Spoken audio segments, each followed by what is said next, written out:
Call an ambulance. Hurry up, you moron. My husband, who always rubbed me the wrong way, collapsed on the floor in a greasy sweat. The paramedics arrived immediately. They quickly checked my husband's condition and put him on a stretcher. Then they said to me, "Are you his wife, aren't you? Could you come with us to the hospital?" My husband was put on the stretcher and looked at me with clinging eyes. I looked him right in the eye. "No, I will not." I said that firmly with no hesitation. "What?" My husband's voice came out as if he had lost his mind. "This man is a stranger, so I am not coming." "What?" "Please, take care of the rest." "Wait, Lydia, wait!" I then confronted my husband with something I had been carrying in my pocket for the past few days. The moment he saw it, his face turned even paler. "How dare you treat me like a slave all these years? This is my revenge. I will never forgive you." My name is Lydia. I'm a 36-year-old housewife. I live in a rented apartment with my husband Caleb. I was introduced to Caleb by a colleague at work when I was still working as a full-time employee. My colleague had a lot of friends, and I was often invited to parties. I am more of an introvert, and I like to watch movies or cook by myself. I was not comfortable with large group activities, so I kept turning them down. One time, a colleague invited me to come to a barbecue with his friends. At first, I refused as usual, but my colleague insisted and I ended up participating. On the day of the barbecue, there were just so many people there. One of them was Caleb, who later became my husband. I was having a drink at a little distance from the group of people who were having a good time. Then, a colleague of mine came with Caleb. According to my colleague, he wanted to let us meet each other for the simple reason that we seemed to have similar interests. I was surprised at the suddenness, but Caleb started talking to me. He was nicely tanned and was clearly an outdoorsy type. When I actually talked to him, I found him to be sociable and humorous. I had thought that Caleb and I, who prefer to be alone and are indoor people, would not get along. But as we talked, we found out that we had common interests, just as my colleague had said, and we hit it off right away. We exchanged contact information on the spot, and we even made plans to meet up on our next day off. We went out for dinner and shopping several times, and we ended up dating. After several years of dating, Caleb proposed to me and we got married. Caleb had always been kind to me, even before we started dating. He was the ideal man to take me out of my indoor lifestyle. That didn't change after we got married. But over the past few years, he started to do and say things that made me feel a little uncomfortable. I quit my job and became a housewife because Caleb himself wanted me to. However, he often makes sarcastic remarks about it. For example, when I got sick and was late cooking dinner, "I'm home, Lydia." "Hey, why my dinner isn't ready yet?" "Hi, sorry, I was sick today. I had a rest earlier and I couldn't get up. Can you go take a bath first?" "Huh? What's that? You are a housewife. You should at least take care of the meal." Caleb never worried about my health, which made me very sad. Another time, "Hey, Caleb, there is a reunion coming up in my hometown. I'll finish my chores. So, Can I go? Suit yourself. Well, being a stay-at-home wife is great, you know. I envy you, Lydia. You get to play around with the money your husband makes. He's usually so nice to me, carrying my purse and bringing me flowers after work. But sometimes he acts like a jerk. I even thought that maybe he wanted me to work. So I suggested that I take a part-time job. But Caleb insisted that was not the case. In the end, I was still a full-time housewife. One day, one of Caleb's relatives called me out of the blue. I picked up the phone, feeling a little defensive. The relative on the other end of the line called my name in a panic. Caleb's mother has collapsed. I froze for a moment at the unexpected words. According to my relative, she had gone to visit my mother-in-law a few hours earlier. She found my mother-in-law lying in the yard. She called an ambulance, which rushed to the scene and took my mother-in-law to a general hospital. I prepared myself in a panic and ran out of the house. When I arrived at the hospital, I was told that her condition was still too unpredictable. As we were talking about this, Caleb came running in, out of breath. We moved to the hospital room to check on my mother-in-law. Sleeping in bed, my mother-in-law's body was covered with various tubes and it was painful to watch. "Mom!"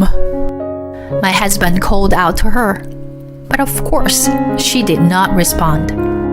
Caleb stayed in the hospital room for the rest of the day, and I decided to go home and get everything I needed for the hospital stay. After a while, my mother-in-law recovered enough to be able to sit up by herself. However, it is difficult to do anything without someone's help. I'm glad she's able to get up.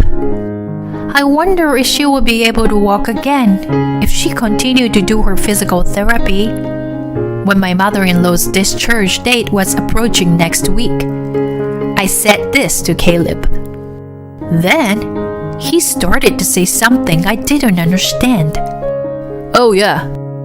Are you ready?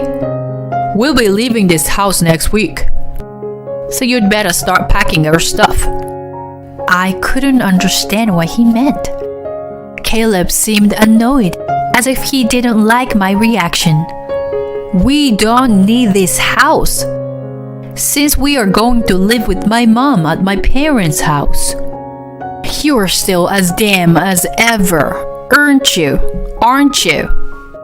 Does that mean I'm going to live with my mother-in-law after she gets out of the hospital?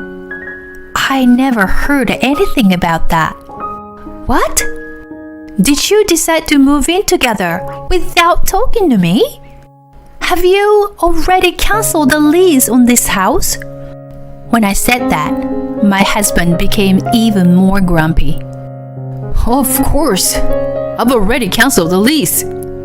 It's the right thing for us to do as a family, to live together and help her.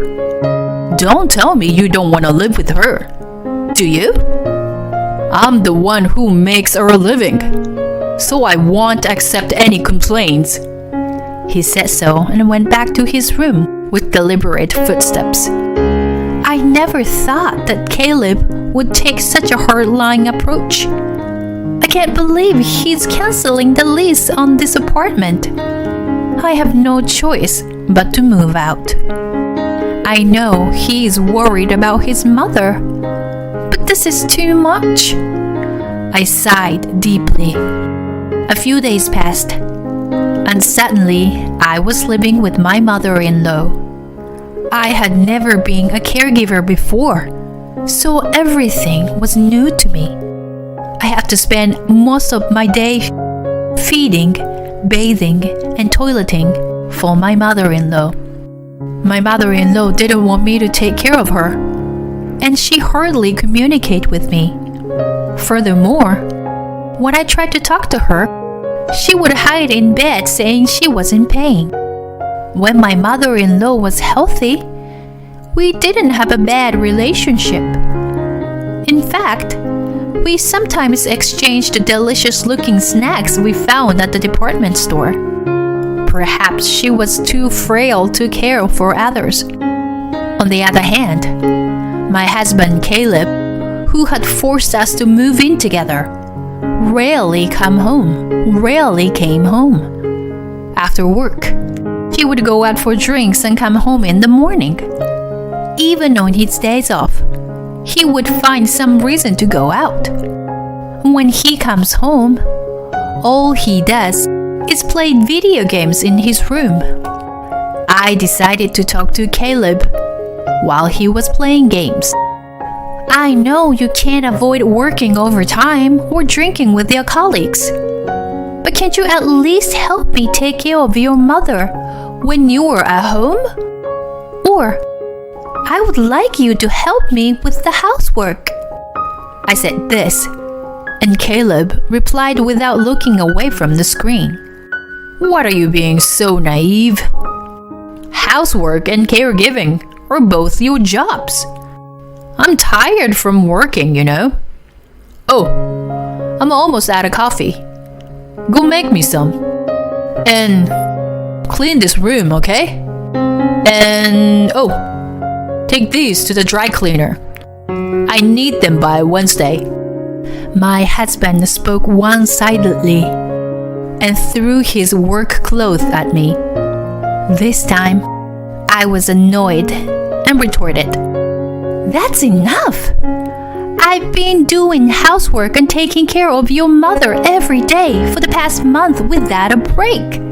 Why can't you at least help me a little?" Caleb then slams the game controller down on the desk and stands up with a mighty thud. How dare you talk to me like that? Who do you think you owe your livelihood to?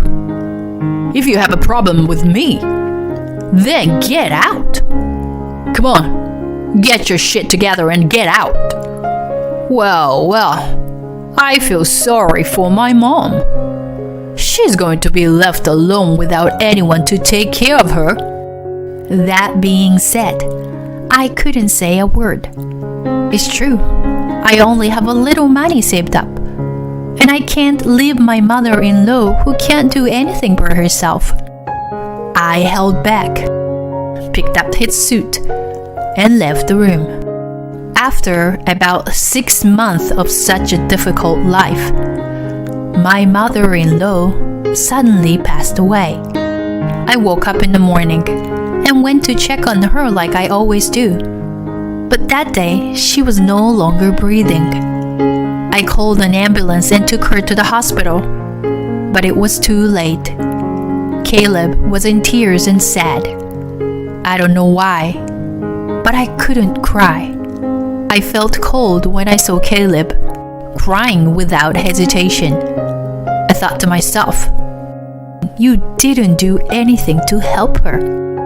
And when I realized that I don't have to take care of her anymore, I felt a sense of relief.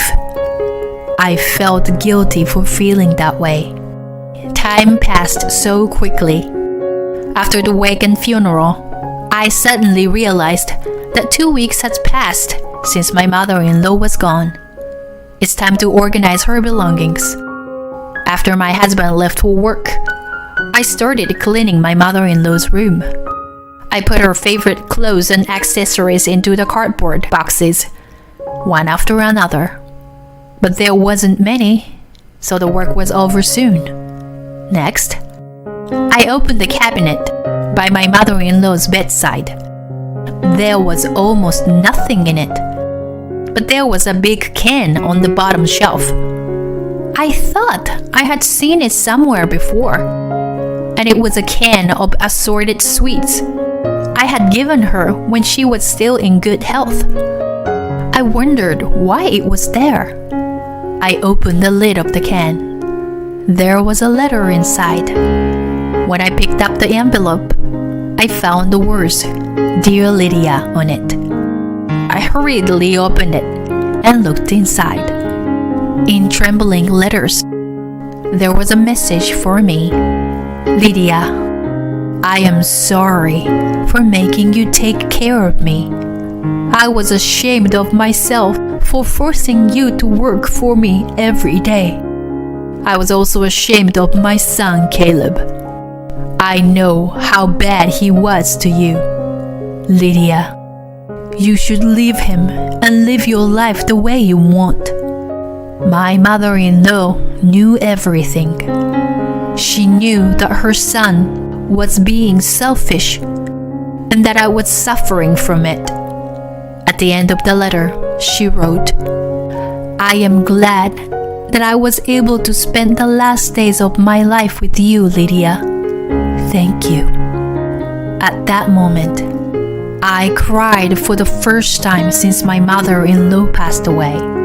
It was as if everything I had been holding back was flowing out of me. I cried and cried until my tears ran dry. And then I made up my mind. I would divorce my husband.